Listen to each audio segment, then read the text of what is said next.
Hello guys, welcome back to my mini vlog. Actually ನಾವು ಇವತ್ತು ಬೆಳಗ್ಗೆ ಕಾಲೇಜ್ಗೆ ಹೋಗ್ಬೇಕಾದ್ರೆ ಏನೋ ಕೆಂಪೇಗೌಡ ಜಯಂತಿ ಅಂತ ಸೊ ಇಲ್ಲಿ ಸೆಲೆಬ್ರೇಟ್ ಮಾಡ್ತಿದ್ರು. ನಮಗೆ ಬಸ್ ಬಂದಿತ್ತು, ಟೈಮ್ ಆಗ್ತಿತ್ತು ಕಾಲೇಜ್ಗೆ ಅಂತ. ಸೊ ನಾನು ನನ್ನ ಫ್ರೆಂಡ್ ಕಾಲೇಜ್ಗೆ ಅಂತ ಹೊರಟ್ವಿ. ಇವತ್ತು ಸ್ವಲ್ಪ ಟ್ರಾಫಿಕ್ ಜಾಸ್ತಿನೇ ಇತ್ತು. ಸೊ ಎಕ್ಸಾಮ್ ಅಲ್ವಾ, ಸ್ವಲ್ಪ ಲೇಟಾಗಿ ಬಿಟ್ವಿ, ಅದಕ್ಕೆ ಕಾಲೇಜ್ಗೆ ಸ್ವಲ್ಪ ಲೇಟಾಗಿ ಹೋದ್ವಿ. ದೆನ್ ಇಲ್ಲಿ ನನ್ನ ಫ್ರೆಂಡು ಏನೋ ಡಿಫ್ರೆಂಟ್ ಕಾಂಟ್ಯಾಕ್ಟ್ ನೇಮ್ ಸೇವ್ ಮಾಡಿದ್ದಾಳೆ, ಪ್ರಪಂಚ ಅಂತ, ಸಂಜು ಅಂತ. ಅದಾದ್ಮೇಲೆ ನನ್ನ ಹೆಸರು ಅವಳು ಏನೋ ಡಿಫ್ರೆಂಟಾಗಿ ಮಾಡಿದ್ದಾಳೆ, ನನಗೂ ಗೊತ್ತಿಲ್ಲ. ದೆನ್ ಬ್ಯಾಡಿ ಅಂತ ಇವಳು ನನ್ನ ಫ್ರೆಂಡ್. ಆ್ಯಕ್ಚುಲಿ ಇವ್ರು ತುಂಬ ಶಾಯಿ ಮತ್ತು ಇಂಟ್ರೋವರ್ಟ್, ಅದಕ್ಕೆ ಮುಖ ತೋರಿಸ್ತಿಲ್ಲ. ದೆನ್ ಈ ಥರ ತಮಾಷೆ ಮಾಡ್ತಾ ಟೀ ಕುಡಿಯೋಣ ಅಂತ ಈಚೆ ಹೋದ್ವಿ. ಟೀ ಕುಡ್ದು ಬಂದ ತಕ್ಷಣ ಎಕ್ಸಾಮ್ಗೆ ಹೋದ್ವಿ. ಎಕ್ಸಾಮ್ ಬರೆದ್ಬಿಟ್ಟು ಈಚೆ ಬಂದ್ವಿ. ಇವತ್ತು ಟಿಕ್ಕಿಂಗ್ ಅಲ್ವಾ, ಸೊ ಅಷ್ಟೇನು ಕೇರ್ ಮಾಡಿಲ್ಲ, ಓದಿದ್ದೀವಿ. ಬಟ್ ಓಕೆ ಎಲ್ಲ ದೇವ್ರು ನೋಡ್ಕೊಡ್ತಾರೆ ಅಂತ ಬಿಟ್ವಿ.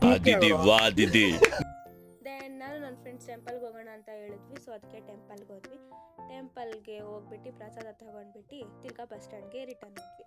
ಆ್ಯಸ್ ಯೂಶ್ವಲ್ ನಮಗೆ ಬಸ್ ಬರುತ್ತೆ, ತುಂಬಾ ರಶ್ ಆಗಿರುತ್ತೆ. ಇವತ್ತೇನೋ ಅಪರೂಪಕ್ಕೆ ನಮಗೆ ಸೀಟು ಸಿಕ್ತು, ಬಸ್ಸು ಬೇಗ ಬಂತು. ಸೊ ನಾನು ನನ್ನ ಫ್ರೆಂಡ್ ಮನೆಗೆ ಸ್ವಲ್ಪ ಬೇಗನೆ ಹೊರಟ್ವಿ. ಓಕೆ ಗೈಸ್, ನನ್ನ ಚಾನಲ್ನ ಲೈಕ್ ಮಾಡಿ, ಶೇರ್ ಮಾಡಿ, ಸಬ್ಸ್ಕ್ರೈಬ್ ಮಾಡಿ. See you in the next blog. Bye bye.